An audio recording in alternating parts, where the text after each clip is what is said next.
Iya, kita lihat Yesaya 66 ayat 12.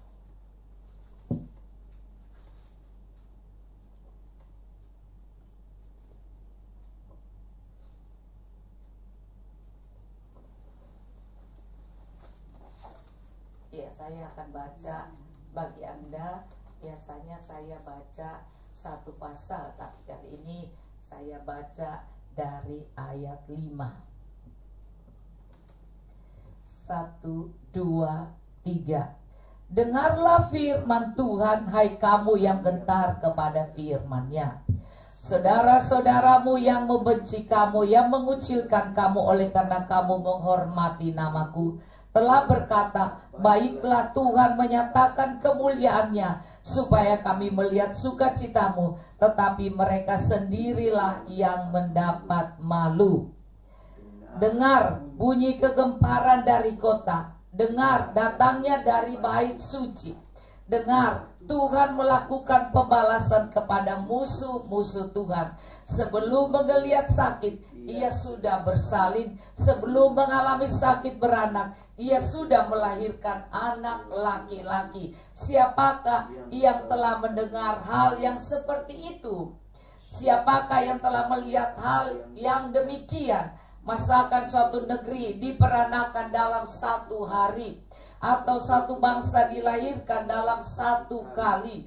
Namun baru saja menggeliat sakit, Sion sudah melahirkan anak-anaknya. Masakan aku membukakan rahim orang dan tidak membuatnya melahirkan, firman Tuhan? Atau masakan aku membuat orang melahirkan dan menutup rahimnya pula, firman Allahmu? Bersukacitalah bersama-sama Yerusalem dan bersorak-sorailah karenanya, hai semua orang yang mencintainya.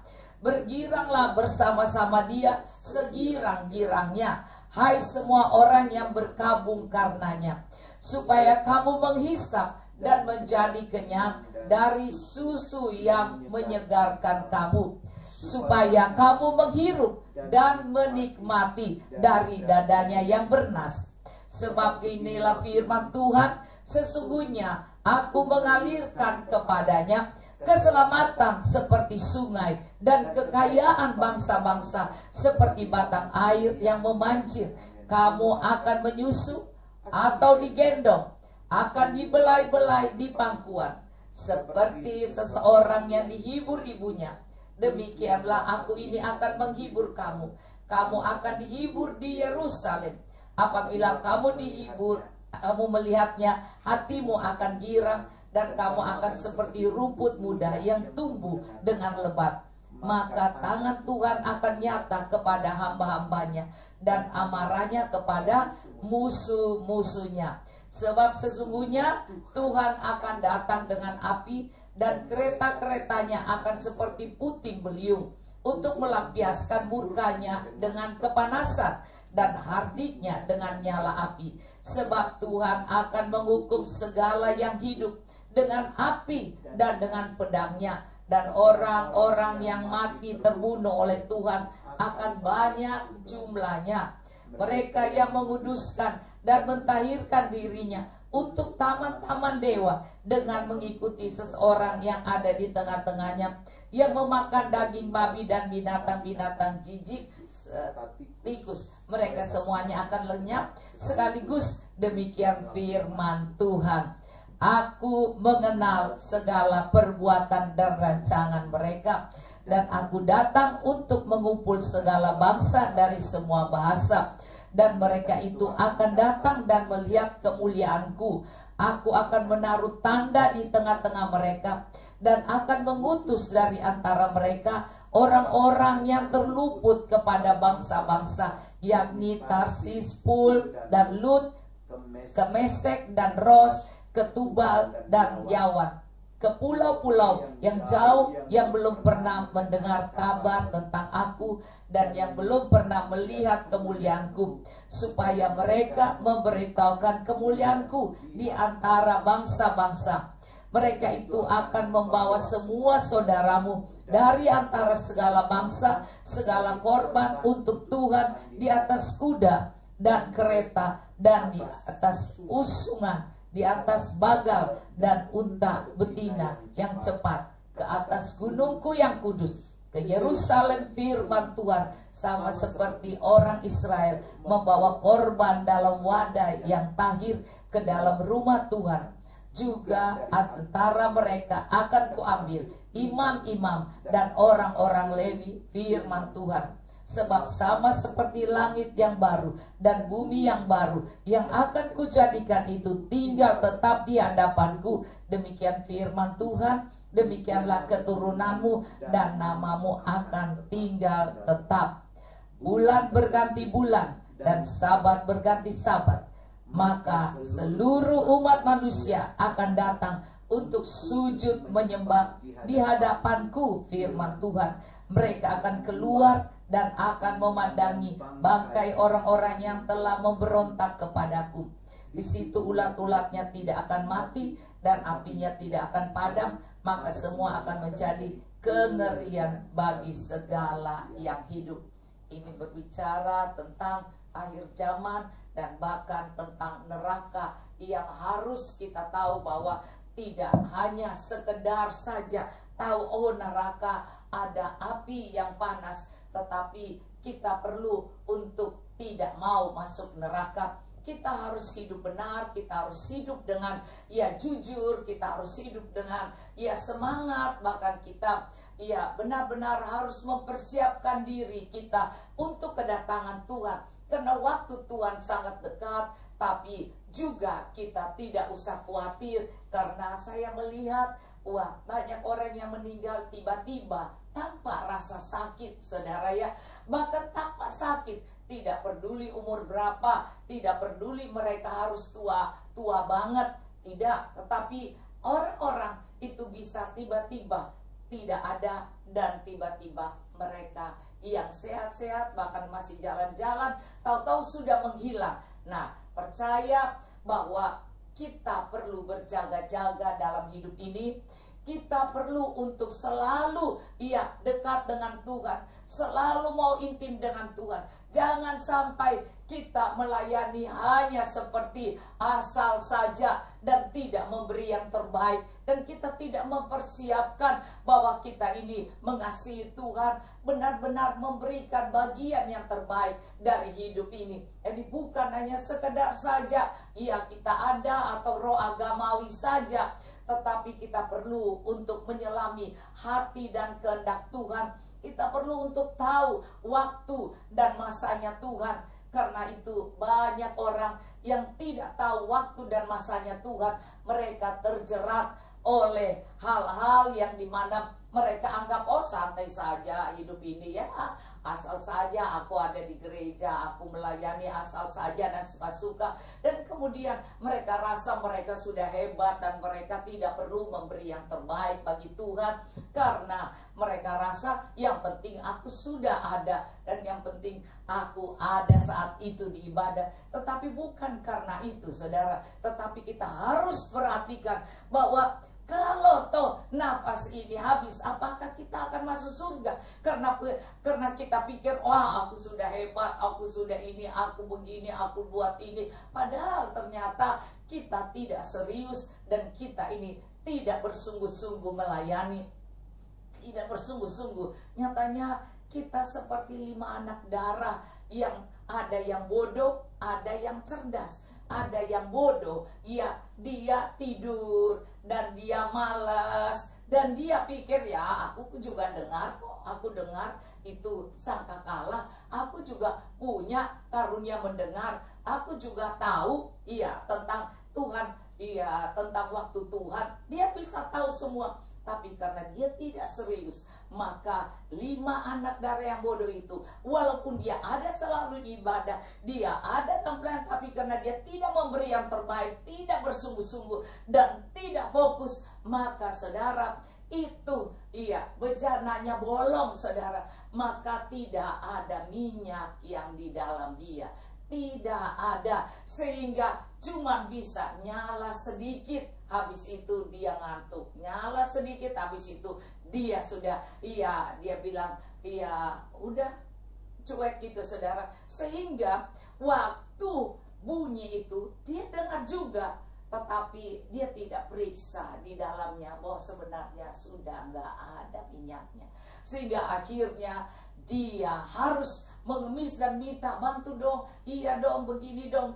Tapi wanita bijaksana bilang, enggak, saya harus tegas padamu karena kamu main-main, kamu tidak serius, kamu tidak benar-benar fokus untuk Tuhan sehingga kamu tidak punya minyak. Aku tidak mau bagi minyakku padamu, aku akan berkata tidak untukmu. Jadi saudara, banyak ya orang yang berpikir dia hebat, dia keren, atau dia adalah orang yang diperlukan, orang yang sangat ternyata Tuhan melihat hati. Ternyata dia tidak bisa memeriksa hatinya. Adakah minyak itu minyak itu menyatakan semangat. Minyak itu menyatakan, kalau tidak ada minyak maka tidak ada. Tidak ada terang, saudara. Kalau malam hari, sekarang ini sudah masa malam, maka di saat dia nyala itu cuma sebentar saja, habis itu mati lagi, habis itu tidak lagi. Maka berjaga-jagalah dalam hidup ini supaya jangan sampai kami menjadi seperti anak dara yang bodoh itu, yang berasa dirinya keren, dia kan bisa juga sama-sama ada bersama 5 anak dara yang bodoh dan yang pintar itu sama-sama selalu. Tetapi ternyata Tuhan melihat hati, Tuhan melihat integritas kita, Tuhan melihat kesungguhan kita, Tuhan melihat semangat kita. Dan ternyata saudara, minyaknya sudah gak ada. Dan wanita bijaksana ini dengan tegas bilang, no, gua gak mau nurut, gua gak mau, saya gak mau ngikutin apa yang kamu mau. Tidak, saya tidak akan berikan, mengizinkan. Karena sekarang sudah masa kedatangan Tuhan. Nanti saya tidak cukup, kau tidak cukup. Akhirnya karena kita tidak tegas, akhirnya habis dua-dua, bodoh dan pintar sama-sama suam-suam kuku jadinya. Maka kita harus tegas. Kalau tidak bilang tidak, kalau ya bilang ya. Kita harus punya komitmen, kita harus punya keberanian untuk berkata tidak. Karena tidak di dalam kita sungguh mencintai Tuhan, mengasihi Tuhan, itu ada kuasa yang luar biasa. Asalkan kata tidak ini adalah hal yang untuk memuliakan Tuhan dan tidak untuk membuat orang-orang itu menjadi tambah malas, suka dan menjadi pekerjaan Tuhan menghancurkan pelayanan. Sebab itu mari kita yang bersungguh-sungguh mulai berpikir lebih lagi bahwa ada neraka. Ada neraka, dan yang tidak enak bahwa orang-orang itu akan dibuang ke neraka. Dan neraka itu gak enak banget, ulatnya aja gak mati-mati. Kalau kita lihat ulat yang ada di Papua, bisa dibikin sate, dibakar, dimakan enak. Tapi ini ulat di sana garuk terus badannya, dan orang-orang itu tidak bisa berbuat apa-apa. Dia tidak bisa untuk bikin sate ulat itu, tetapi dia akan digigit, dirayapin oleh ulat-ulat itu. Sehingga kita harus sadar bahwa di dunia ini bukan tempat main-main, bukan tempat coba-coba, bukan tempat yang santai saja lah. Kan Tuhan maha baik Tuhan maha baik. Tetapi mari kita belajar untuk lebih serius lagi, memberi perhatian kepada Tuhan lebih baik lagi, dan lebih sungguh. Kalau kita bernasar atau kita pernah mengucapkan sesuatu, iyalah saya mau, kita lakukanlah itu sampai benar-benar kita sudah parah sakit kita nggak bisa oke, tapi selama kita masih bisa, apa yang nasarmu, apa yang pernah kau ucapkan, dikatakan di Mazmur, dikatakan lakukanlah nasarmu dengan baik. Karena itu akan kembali ditanyakan Tuhan. Nah, sebab itu banyak orang menganggap yang penting kan aku nyumbang, yang penting kan aku ada, yang penting kan aku ini rasanya kalau tidak ada aku tidak bisa gereja itu. Enggak, saudara, Tuhan punya banyak sekali untuk menolong kita. Sebab itu hal yang kedua yang saya ingin ingatkan bahwa jangan meremehkan panggilan Tuhan. Jangan main-main dan jangan berpikir, wow, gualah yang menabur, gua yang ini, gua paling penting di sini. Nggak bisa, saudara. Tuhan punya banyak sekali persiapan, banyak sekali orang-orang untuk ingat di saat Elia merasa dia paling dia rasa gue capek, gue nggak mau, gue begini, dan akhirnya dia diancam, dia lari, saudara. Lari juga, saudara, dia lari, tetapi kemudian kita lihat ternyata akhirnya dia juga mengalami masa yang tidak nyaman, dia diganti. Percaya, saudara, bahwa mari kita lebih lagi serius di masa-masa ini. Jangan sampai kita menjadi 5 anak darah yang bodoh, yang rasanya kita keren, tapi sebenarnya hati kita tidak baik. Sebenarnya kita tidak serius. Coba kalau di saat itu kita tiba-tiba kita akan dikasih uang, orang itu akan datang banyak, dan itu orang kaya, kita mainnya pakai tidur bangun nggak, atau hari ini senang besok enggak. Enggak, saudara, pasti itu beda, saudara. Karena orang-orang nggak ngerti bahwa mata Tuhan menjelajah seluruh bumi. Dia akan memberi kekuatan karena orang itu sungguh-sungguh. Jadi yang kedua, haruslah sungguh-sungguh. Yang pertama, kita harus ngerti tentang keadaan, kita ngerti tentang hati Tuhan, kita ngerti bahwa yang kita layani ini adalah Allah di atas segala Allah. Dia lebih dari presiden, dan kita harus memberikan yang terbaik, bukan main-main, saudara.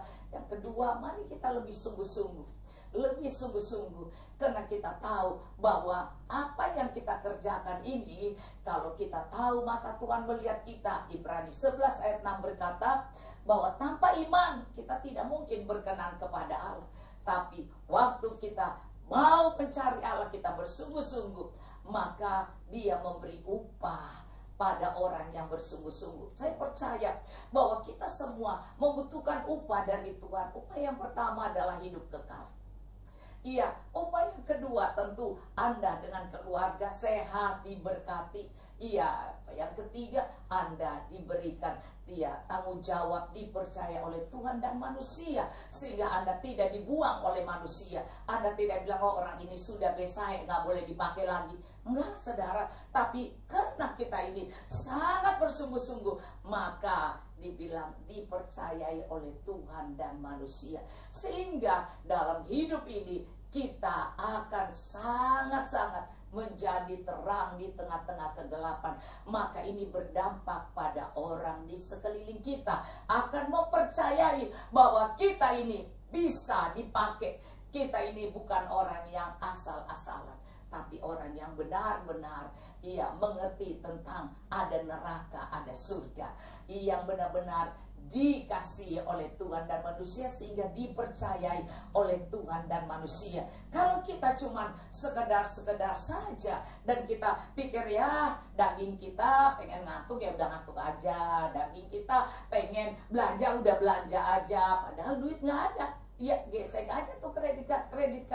Akhirnya kita jatuh dalam ketidakpercayaan oleh Tuhan dan manusia, sehingga akhirnya orang-orang tidak ada yang mau, saudara, karena orang-orang itu kelihatannya tidak serius, tidak sungguh-sungguh, dan tidak menjaga integritasnya, tidak menjaga kehidupan rohaninya yang benar. Maka saudara, saya sangat bersuka kalau kita bisa tadi membaca, maka Anda akan lihat di sini suatu yang saya rasa adalah suatu yang luar biasa. Maka di sini dikatakan, dengar bunyi kegemparan dari kota. Dengar, ayat 6 datangnya dari bait suci. Jadi bait suci, bahkan dikatakan yang diproses pertama adalah dari bait suci, bukan dari orang luar. Jadi kalau kita dari bait suci tidak serius, bagaimana orang bisa mempercayai Allah kita yang luar biasa? Bagaimana orang dapat memberi kita pekerjaan yang baik? Nah, saudara, tetapi juga kegentaran dari bait suci itu adalah hal-hal yang dimana Tuhan menghancurkan musuh-musuhnya. Karena musuh-musuhnya bukan hanya di luar bait suci, tapi di dalam bait suci juga banyak musuh-musuh Tuhan. Orang-orang yang cuma main-main dan tidak sungguh-sungguh. Orang-orang yang mencemarkan nama Tuhan. Kalau kita tidak sungguh-sungguh, malas-malas, maka orang akan lihat pelayanan kita hancur. Kita nyanyi, yang satu lari sini, musik lari sini, dan kemudian orang bilang, itu apa? Ngerekam kok model begitu, padahal ternyata main musiknya ngantuk tidur. Nah saudara, ini juga bahaya, sehingga orang pikir itu apa sih, pakai rekaman kok lah suaranya lari sini, musiknya lari sana. Maka kita perlu untuk belajar bahwa kalau kita ada di dalam pelayanan, kita fokus. Jangan sampai kedagingan kita, mau ngatur sini, ngatur sana, kita marah, kita sebel. Padahal sebenarnya kitanya yang daging kita buruk adanya. Mari kita belajar untuk melihat di sini bahwa waktu Tuhan Tuhan mengusir para penjual di bait Allah, itu di bait Allah loh Tuhan usir kan, karena banyak hanya mikirkan uang, mikirkan ini. Nah kalau tidak ada uang, cuek aja. Tapi kalau ada uang, gue lebih serius ya. Nah itu juga bahaya, karena banyak orang-orang zaman ini mikirkan tentang itu. Maka kita berhati-hati, kita fokus ke Tuhan. Pelayanan yang sekecil apapun itu adalah untuk Tuhan, bukan saja untuk manusia, tapi untuk Tuhan. Karena manusia melihat di Facebook atau di Zoom, tapi Tuhan melihat hati. Dia melihat kita, dia ada di sini. Saya selalu berpikir begitu saudara, tiap kali saya berpikir, Tuhan, Engkau lihat nih bahwa orang yang ikut satu atau dua tidak masalah, karena yang penting kami ini beribadah untuk Tuhan. Jadi kami tidak harus sembarangan, kami harus pakai hidup ini bahwa kami bawa pujian yang terbaik, ini yang terbaik, musik yang terbaik, dan semua yang terbaik ini untuk Tuhan. Karena Tuhan harus menjadi sesuatu yang nomor satu dalam hidup kita. Bahkan kadang-kadang saya pikir, kalau tidak ada keyboard nggak apa-apa, Sami lu main gitar aja, karena Tuhan melihat hati kok. Dan kalau lu main gitar bersungguh-sungguh, itu pun hadirat Tuhan akan turun. Tapi walaupun kita lengkap, tapi kalau tidak sungguh-sungguh dan kita malas-malas, kita ngantuk-ngantuk, ya kita nggak mengalami sesuatu yang indah dan tidak ada hadirat Tuhan terasa. Sehingga lebih baik kita baca Alkitab secepatnya. Nah saudara, kita harus tahu bahwa kita harus fokus ke Tuhan lebih dari daging ini saudara. Maka kita benar-benar harus mengerti tentang Tuhan. Maka saya ingin katakan, kalau saya tiba-tiba dikasih Tuhan, coba baca ini saja, maka saya membaca di sini, saya melihat di sini bahwa saudara-saudara, bahkan saudara membenci kamu yang mengucilkan kamu, oleh karena kamu menghormati namaku telah berkata, baiklah Tuhan menyatakan kemuliaan supaya kami melihat sukacita, tapi mereka sendirilah yang mendapat malu. Ternyata orang-orang yang itu pun mendapat malu. Nah Anda lihat, inilah ayat 6 itu dikatakan, bunyi kegemparan dari kota, dengar datangnya dari bait suci. Dengar, Tuhan melakukan pembalasan kepada musuh-musuhnya. Musuh-musuh Tuhan ternyata ada di bait suci, yaitu tidak bersungguh-sungguh dengan Tuhan. Sehingga akhirnya kita melihat, Tuhan, kenapa masalah kalau tadi dibilang bahwa orang Kristen juga kalau dia bermasalah, periksa katanya, periksa mungkin ada yang dia tidak melakukan dengan baik. Nah mungkin dia tidak bersungguh-sungguh dengan Tuhan. Mungkin dia tidak melakukan bagian-bagian yang mesti dia lakukan, dia tidak lakukan, sehingga dia mengalami tubuh sakit atau masalah keuangan atau yang lain. Tadi kakak saya dia bilang begini, banyak orang hotel dan yang lain tutup dan jual dan hancur. Dan tadi dia bilang, kalau Bukit Doa masih tetap bersih, terpelihara, bahkan masih membangun kamar hotel di bawah menjadi lebih bagus, dan kemudian sekarang sedang bangun taman yang untuk orang-orang bisa berkumpul dengan baik. Nah, itu bukan karena manusia, itu karena Tuhan. Iya, karena dalam ini saya melihat, oh iya ya, benar, karena teman-temannya dan orang-orang yang dia tahu itu sudah gulung tikar 2 tahun lebih ini. Mereka mengalami udah 2 tahun 3 tahun lebih. 2 tahun lebih ya, belum 3 tahun. Itu sudah gulung tikar, dan waktu orang-orang datang ke Bukit Doa, mereka datang ya periksa, mereka kaget ternyata Bukit Doa masih bersih, masih bagus, sama seperti yang sebelumnya. Dan kemudian saudara, iya, mereka cerita bahwa mereka ke bukit-bukit Doa, tempat-tempat yang di puncak yang lain itu udah kotor dan hancur. Katanya kotor dan hancur, tidak terawat. Terus tadi waktu kakak saya bilang begitu, saya teringat, iya, ini semua karena Tuhan. Jadi di masa ini saya melihat penyertaan Tuhan, bahwa kita masih membetulkan, masih membersihkan. Bahkan sekarang kita sedang membuat taman, yang suami saya bilang Taman Eden katanya, karena dia mau bikin taman yang bagus, saudara. Sehingga saya bilang, oh iya ya, kita harus sadar bahwa di masa ini kita harus lebih bersungguh-sungguh dengan Tuhan. Dan saya berpikir, iya ya, ini pasti karena Tuhan.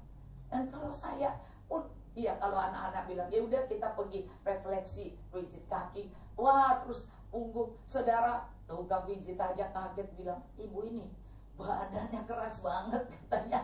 Iya, terus saya bilang, iya, hampir semua orang bilang keras amat, pasti ibu ini olahragawan katanya, pasti ibu ini, iya, orang yang rajin olahraga. Saya bilang, saya tidak rajin olahraga, tapi saya rajin memuji Tuhan. Saya terus memuji Tuhan, dan kalau ada yang berantakan, saya selalu mau membersihkan dan mau nyapu, mau beresin rumah, mau beresin semua. Saya angkat, saya ini, maka saya kalau ngaco-ngaco saya suka nggak mau, saudara. Maka itulah kekuatan Tuhan, karena kita mau bersungguh-sungguh, saudara. Dan saya melihat Tuhan luar biasa. Sekali lagi, jangan anggap remeh seakan-akan Tuhan tidak lihat kita. Tuhan lihat, saudara, dan Tuhan perhatikan. Dan saat tadi kakak saya bilang itu, saya bilang, iya, ini cuma anugerah Tuhan. Karena kami selalu berdoa puasa, kami selalu menyembah Tuhan, dan orang-orang datang melihat Tuhan yang luar biasa. Mereka melihat melalui Bukit Doa yang rapi, yang bagus, bahkan sekarang sedang membangun taman yang indah, saudara ya. Sehingga orang-orang yang kalau mereka mencari tempat yang terbuka tapi indah, saudara, maka gazebo yang ada berapa itu, 7 atau berapa itu dirobohkan untuk bikin taman yang indah, saudara, untuk supaya orang-orang bisa beribadah dengan indah. Dan saya dipikir, dari mana ya? Terus kakak saya bilang, iya, kamu ini bisa, bahkan suami saya sakit bisa lewati, bayarnya bisa, saudara, hanya Tuhan, saudara, hanya Tuhan. Kalau saya mendengar, walaupun kakak ipar saya dokter, dan dia juga sudah lebih lama masa prostat itu, dan kemudian dia baru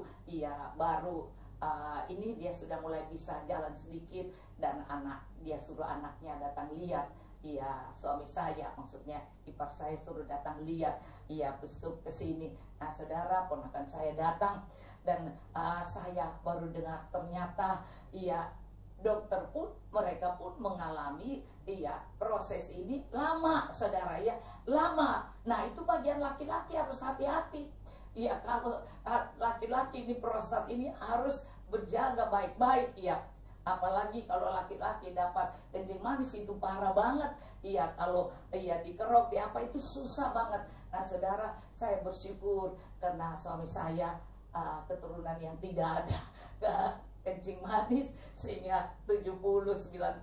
Jadi dia hobi minum yang manis, karena dia rasa nggak enak karena waktu ada gangguan itu, saudara. Dan Tuhan itu baik, Sehingga saya melihat bahwa penyertaan Tuhan yang luar biasa, sehingga dia bisa sehat, kuat lagi. Sehingga dokter bilang, kalau sudah begini, nanti bulan depan baru kita urusin prostatnya. Saudara, saya merasa Tuhan itu dahsyat banget.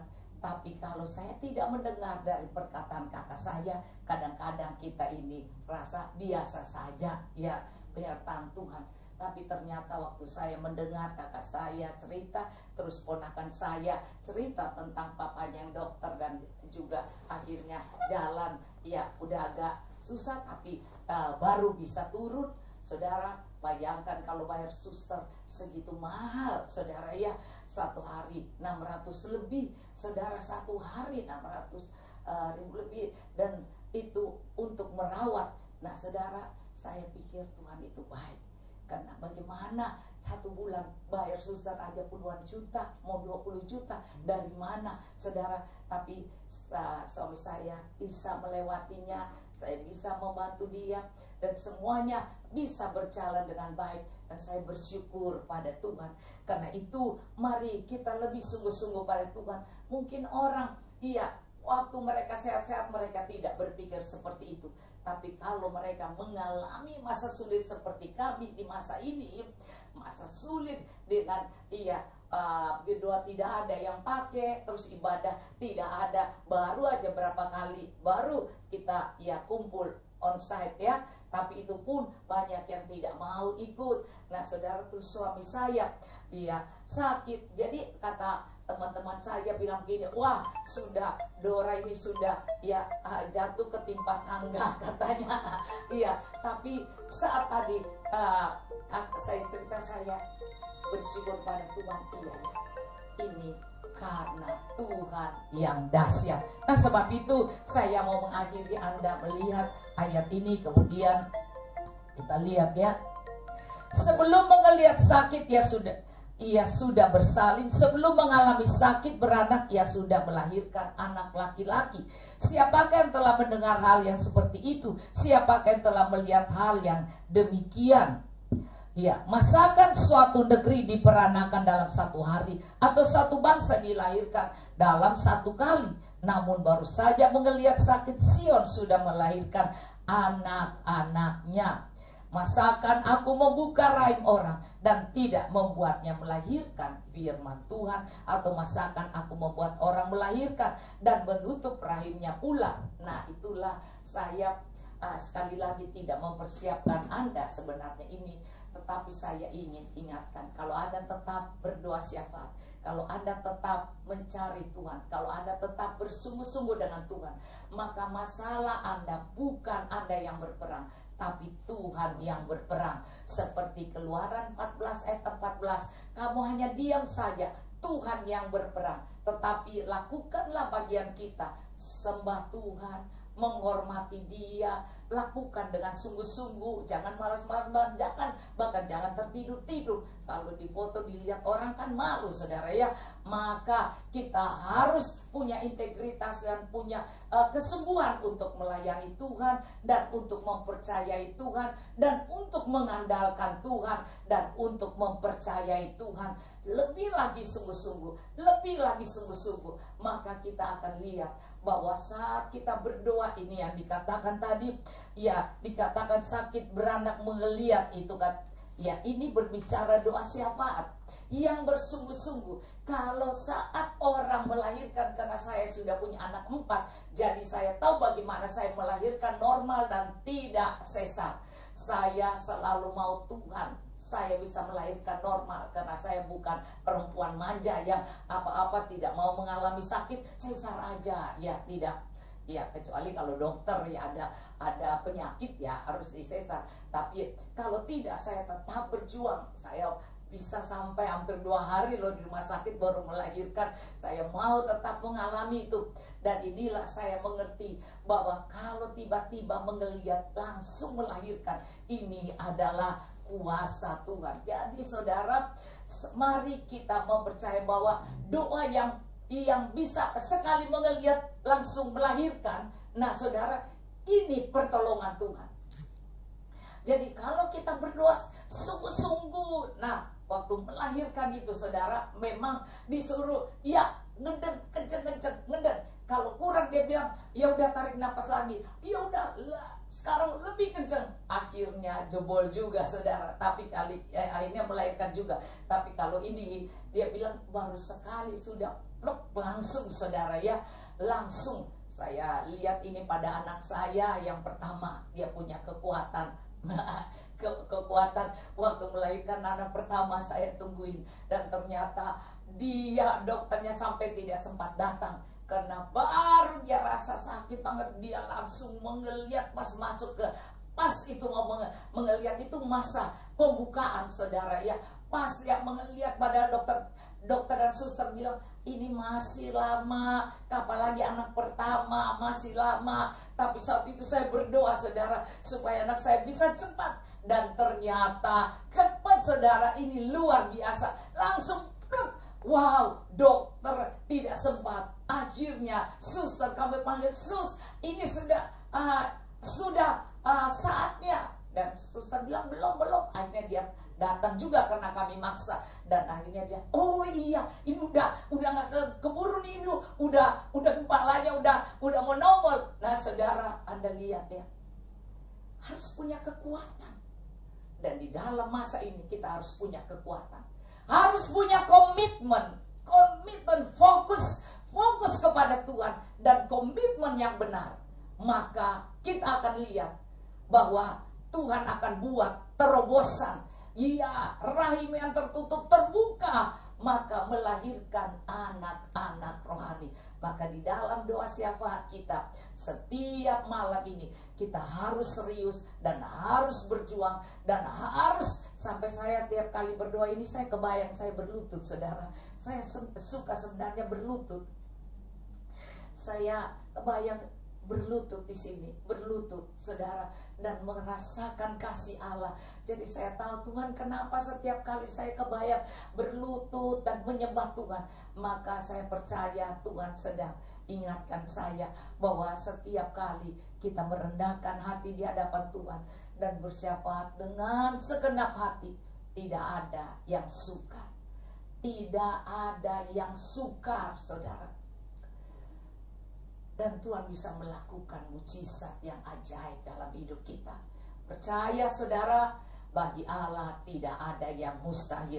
Mari saudara, Anda tidak usah bersusah-susah payah, hanya perlu mencari Tuhan dan perlu meminta Tuhan yang tolong. Sekali mengeliat, lahirlah anak-anak. Maksudnya sekali Anda mengerang, berdoa dengan segenap hati, melayani dengan segenap hati, persoalan kita dibereskan. Kadang kita gak ngerti bahwa ternyata Tuhan sudah tolong kita. Maka saya melihat, iya, waktu tadi dibilang sama kakak saya, kamu tahu, kamu ini cuman pertolongan Tuhan. Karena dia yang urusin keuangan sebenarnya waktu zaman belum COVID. Jadi dia tahu keuangan kita. Terus dia bilang, kamu cuma Tuhan yang tolong. Orang lain ini sudah habis, tapi kamu masih ada. Ini karena Tuhan saudara. Tapi waktu dibilang, yuk kalau itu mari kita ke Bukit Doa, dia bilang, nanti Jo. Yuk berdoa semalaman Bukit Doa, nanti saja saudara. Ya, sekali lagi saya ingin ingatkan Anda bahwa Tuhan itu Allah yang sangat baik, dan dia tidak akan meninggalkan kita. Sebab itu dia katakan di sini, kalau Tuhan di pihak kita, siapakah yang dapat mengalahkan kita? Tidak ada saudara. Jadi mari kita minta Tuhan berpihak kepada kita terus dengan jalan bersungguh-sungguhlah dengan Tuhan.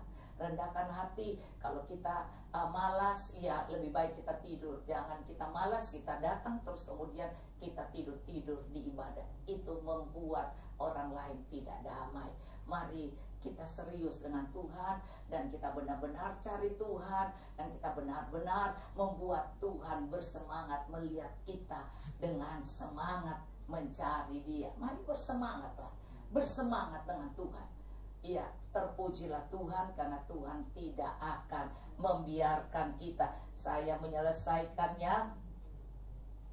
Iya, kita lihat ya dikatakan Tuhan Yesaya 46 ya. Sampai masa tuamu aku tetap dia. Yesaya 46 ayat 4. Ya, Yesaya 46, saya baca bagi Anda dari ayat 3. Dengarkanlah aku, hai kaum keturunan Yakub, hai semua orang yang masih tinggal dari keturunan Israel, hai orang-orang yang kudukung sejak dari kandungan, hai orang-orang yang kujunjung sejak dari rahim. Ya, jadi orang-orang yang diberi kekuatan sejak dari rahim ibunya, ya kan? Nah, kita lihat sampai masa tuamu aku tetap dia, dan sampai masa putih rambutmu aku menggendong kamu. Aku telah melakukannya dan mau menanggung kamu terus. Aku mau memikul kamu dan menyelamatkan kamu. Nah, saudara, kalau Anda membaca seterusnya dikatakan, kepada siapakah kamu hendak menyamakan aku? Jadi jangan remehkan Tuhan, saudara. Jangan anggap Tuhan gak lihat. Jangan anggap asal-asalan saja. Nah, Anda lihat ya, hendak membandingkan Tuhan dan mengumpamakan aku sehingga kami sama dengan manusia, sama dengan orang-orang itu, terus kita kemudian melayani asal-asalan. Nah, maka kita lihat orang mengeluarkan emas dari dalam kantongnya dan menimbang perak dengan dacin. Mereka mengupah tukang emas untuk membuat Allah dari bahan itu. Lalu mereka menyembahnya juga, sujud kepadanya. Mereka mengangkatnya ke atas bahu dan memikulnya, lalu menaruhnya di tempat di situ ia berdiri dan tidak dapat beralih dari tempatnya. Sekalipun orang berseru kepadanya, ia tidak menjawab dan ia tidak menyelamatkan mereka dari kesesakan mereka. Tuhan kita bukan Tuhan yang buta, bukan Tuhan yang tuli, bukan Tuhan yang tidak bisa bergerak, bukan Tuhan yang tidak bisa menolong. Tuhan kita adalah Tuhan yang mendengar doa seruan kita, yang tahu kita lagi ngapain, Dia lihat kita. Maka saya baca lagi ya. Ingatlah hal itu dan jadilah malu. Pertimbangkanlah dalam hati, hai orang-orang pemberontak. Ingatkanlah hal-hal dahulu dari sejak purbakala, bahwasanya akulah Allah dan tidak ada yang lain. Akulah Allah dan tidak ada yang seperti aku. Jadi orang Kristen ini harus lebih lagi mengerti Allahnya ini dari dulu, sekarang, selamanya sama dan tidak seperti Allah orang lain. Tetapi Dia memperhatikan kita dan Dia tahu masalah kita. Dia tahu kita sedang bikin apa, saudara, dan pikiran kita pun Dia tahu. Yang memberitahukan dari mulanya hal yang kemudian dan dari zaman purbakala apa yang belum terlaksana, yang berkata, keputusanku akan sampai dan segala kehendakku akan kulaksanakan. Yang memanggil burung buas dari timur dan orang yang melaksanakan putusanku dari negeri yang jauh. Aku telah mengatakannya, maka aku hendak melangsungkannya. Aku telah merencanakannya, maka aku hendak melaksanakannya. Dengarkanlah aku, hai orang-orang yang congkak, orang-orang yang jauh dari kebenaran. Keselamatan yang daripadaku tidak jauh lagi, sebab aku hendak mendekatkannya, dan kelepasan yang kuberikan tidaklah bertanggung lagi.